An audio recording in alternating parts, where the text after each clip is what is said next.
अस्सलाम वालेकुम दोस्तों, आज इंट्रोडक्शन क्लास मैंने रखी है और इंट्रोडक्शन क्लास को रखने की वजह ये थी कि आप लोगों को कुछ आइडिया दे सकूं कि मैंने क्या क्या चीज़ें और कैसे कैसे करना है। तो कल की जो क्लास है उसके अंदर जो कैलीग्राफी मैं बनाऊंगा, तो उसके लिए जो सबसे पहला काम मैंने ये किया है वो ये किया है कि जो चीज़ बनने जा रही है वो कैलीग्राफी अलिफ लाम मीम, तो वो मैं आप लोगों के सामने लेके आया हूँ। उसके साथ क्या क्या मटेरियल मेरा यूज़ होगा मैं वो भी अभी आप लोगों को सब चीज़ें दिखा भी दूँगा और बता भी दूँगा। सबसे पहले तो ये वुडन शीट है जिसको मैंने कार्व किया हुआ है, ये आप देख सकते हैं। और इसकी बेस मैंने लगा दी है और बेस लगाने की वजह यही थी कि अगर मैं इसकी बेस आप लोगों के सामने लगाऊँगा तो फिर वो ड्राई होने में 2 दिन 3 दिन लग जाएंगे और फिर वो काम आगे जाएगा, तो वो इस तरह मज़ा नहीं आता क्लास में। तो कैलीग्राफी है ये। और अब मैं आप लोगों को कुछ चीज़ें दिखा देता हूँ कि इस कैलीग्राफी के लिए जो ब्रश यूज़ होगा वो टेक्सचर ब्रश होगा। ये आप देख सकते हैं ब्रिस्टल इसके हेयर्स हैं और ये मैं ब्रश जो है वो यूज़ करूँगा। ऑर्डर पे बनवाता हूँ ये ब्रशेज़। ये नॉर्मली आपको नहीं मिलेंगे इस किस्म के ब्रशेज़, मतलब इस हेयर के अंदर जो अगर मिलते भी हैं तो वो नायलॉन के उसके अंदर हेयर्स होते हैं। जो फाइबर्स में यूज़ होगा वो ये ब्रिस्टल फाइबर के अंदर यूज़ ये मतलब हैं। इसी तरीके से जो आपको बेसिक होती है, क्योंकि मैं तो खैर अभी वो उन चीज़ों को उस तरीके से यूज़ नहीं करता हूँ, लेकिन जो हमारे बिगिनर्स हैं तो उनके लिए बता दूँ कि जो फर्स्ट स्टेप में आपने कोई भी बेस अगर लगानी होती है, हार्ड होता है, उसको मिक्स करना होता है, तो उसके लिए ये ब्रशेस यूज़ किए जाते हैं कि भी जो है वो ब्रिस्टल और नायलॉन मिक्स हैं। ये ब्रशेस जो हैं, जो इसका फाइबर है तो वो जो है नायलॉन भी है, ब्रिस्टल भी है।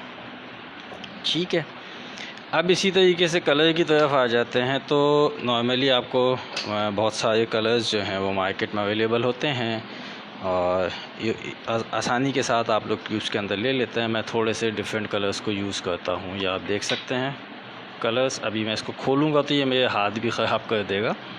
जब कल मैं आप लोगों के सामने काम कर रहा हूँ तो आपको आइडिया हो जाएगा कि वो कलर्स जो हैं किस किस्म के यूज़ किए जाते हैं। ये आप देख रहे हैं कि ये कलर्स अभी मैं ये सब पैक हुआ हुआ है। उसकी वजह यही कि अगर मैं इसको अभी खोलने की कोशिश करूँगा तो ये सब मेरे हाथों को ख़राब करेगा। माइट भी आपको भी नज़र भी आना शुरू हो गया होगा कि ये हाथ ख़राब करना शुरू कर रहा है। तो ये कुछ कलर्स वगैरह होंगे, ये ब्रशेस कुछ यूज़ होंगे। अब इसी तरीके से मैं आपको कुछ और चीज़ें भी बता देता हूँ इसके अंदर कि एक तो आपने ये ब्रशेस देख लिए होंगे जो ब्रिस्टल और नायलॉन के साथ मिक्स हैं। ये जो बेसिक इसकी बेस लगाने के लिए यूज़ होते हैं। अब अगर आप टेक्सचर से हट के कोई मिक्सिंग का काम कर रहे हैं कि आपने जो मिक्सिंग होती है फ़ाइनल, तो उसके लिए ब्रशेस थोड़े से चेंज यूज़ किए जाते हैं जो बहुत ज़्यादा सॉफ्ट होते हैं। अब ये आप देख लीजिए, ये दूसरे ब्रशेस हैं, ये आप देख सकते हैं। अच्छा, ये नेवले के बाल हैं, ये मतलब एनिमल फाइबर है ये। ठीक है, तो और अगर कोई ये समझता है कि ये नेवले के बाल नहीं है या जैसे होता है कि नहीं ये शायद सिंथेटिक होगा, तो ये मैं ख़ुद ऑर्डर पे अपनी आंखों के सामने बनवा रहा होता हूँ, तो इसलिए मुझे इस चीज़ का पता भी है। और फिर काम के लिए जो क्वालिटी चाहिए होती है तो उसके हिसाब से ही मैं अपने ब्रशेस बनवाता हूँ। मैं अगर आपको इसकी थोड़ी सी डिटेलिंग दिखाऊँ तो ये आप देखें इसकी थिकनेस में भी फ़र्क है दोनों ब्रशेस की, और साइज़ आप देख लें बहुत मामूली सा इसका फ़र्क है। इसी तरीके से मैं अगर आपको इससे भी छोटा साइज़ दिखाऊंगा तो अगर ये लगता होगा कि भाई एक साइज़ छोटा है एक साइज़ बड़ा है, अगर मैं इसकी थिकनेस आपको दिखाना चाहूँ तो जो मेरे लेफ़्ट हैंड पे ब्रश है जो मैं अभी ये मूव कर रहा हूँ, ये इसकी थिकनेस कम है और इसकी ज़्यादा है जो बड़ा साइज़ है, ये छोटा साइज़ है। लेकिन अगर मैं आपको दूसरा एक ब्रश और दिखाता हूँ जिसकी का साइज़ जो है वो छोटा है, ठीक है, तो उसकी थिकनेस ज़्यादा है। वो थिकनेस की भी इसके अंदर वैल्यू है कि आपको किस तरह की मिक्सिंग करनी है, कैसे करनी है, वो इंशाल्लाह मैं आपको हर चीज़ टाइम टू टाइम जो है वो बताता रहूँगा आप लोगों को। तो ये दिमाग के अंदर रखिएगा कि किस तरीके से आप लोगों का काम होगा, नंबर 1। नंबर 2 ये कि ब्रशेस कैसे यूज़ करने हैं, कौन से ब्रशेस किस स्टेज पे यूज़ किए जाते हैं, कौन से ब्रशेस किस स्टेज पे होते हैं। हमेशा याद रखिएगा जब बेस लग रही होती है तो उसके लिए जो ब्रशेस यूज़ किए जाते हैं उसका फ़ाइबर थोड़ा सा हार्ड होना चाहिए, ठीक है, वो सॉफ्ट नहीं होना चाहिए, वरना वो आपकी जो बेस है वो थोड़ा सा प्रॉब्लम कर जाएगी।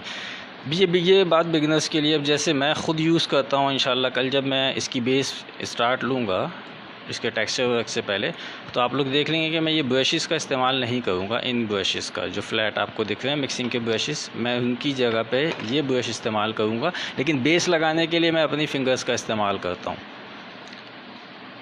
बहुत से लोग सवाल भी करते हैं कि फ़िंगर्स से मतलब क्या होता है, कि जो टेक्सचर या जितनी थिकनेस आपको फ़ील अपनी फिंगर से हो सकती है वो ब्रश से नहीं होती है, बट उसके लिए ज़ाहिर सी बात है कि प्रैक्टिस की ज़रूरत है।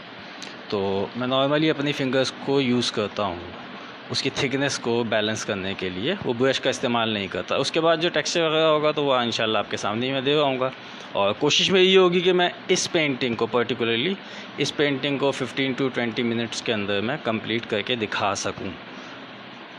वैसे तो ये आप देख रहे होंगे कि इसकी कार्विंग हुई हुई है, इसकी बेस में लगा चुका हूँ। कंप्लीट बेस मैंने इसीलिए नहीं लगाई है कि मैं आपको, ताकि बेस में और वुड शीट का आइडिया हो जाए, कि कहीं ऐसा ना हो कि आप ये समझें कि मैं कोई और चीज़ यूज़ कर रहा हूँ। तो ये लासानी की वुड शीट है, इसको मैं अगर आपको दिखाना चाहूँ आप इसको देख भी सकते हैं। ये लासानी वुड शीट है ये, और इसके अंदर जो शीट भी थोड़ी सी मैं आपको बता दूं, दो तरह की आती हैं। कि एक के अंदर जो वुड का एक तरह से कचरा ही होता है, वो यूज़ किया जाता है, वो काफ़ी थिक होता है, हमारे अक्सर दोस्त वो बात जानते होंगे। और ये बहुत ज़्यादा बारीक होता है। उसकी वजह ये है कि इसके ऊपर कार्विंग जो है वो थोड़ी सी स्मूथ रहती है। जब इसकी कार्विंग आप कर लेते हैं, होती मुश्किल है लेकिन फ़ाइनल रिज़ल्ट उसका बड़ा स्मूथ आ रहा होता है। तो इंशाल्लाह कल जब मैं क्लास लूँगा और उसी में फिर आप लोगों को मैं मुख्तलिफ़ चीज़ें भी बताऊंगा, टिप्स भी दूंगा उसके अंदर। और इन चीज़ों की मेरे इस काम के अंदर जिन चीज़ों की ज़रूरत थी वो मैंने आपके सामने रख दी हैं कि क्या है इनके अंदर चीज़ें। अब जब इसकी जो फ़ाइनल स्टेज करूँगा, जिसमें ये कैलीग्राफी जो आपको दिख रही है ये फिनिशिंग में जाएगी, तो उसके लिए जो ब्रशेज़ यूज़ होंगे वो ऑब्वियस सी बात है कि बहुत ज़्यादा उनका साइज़ जो है वो छोटा होगा। तो वो ब्रशेज़ भी मैं आप लोगों को भी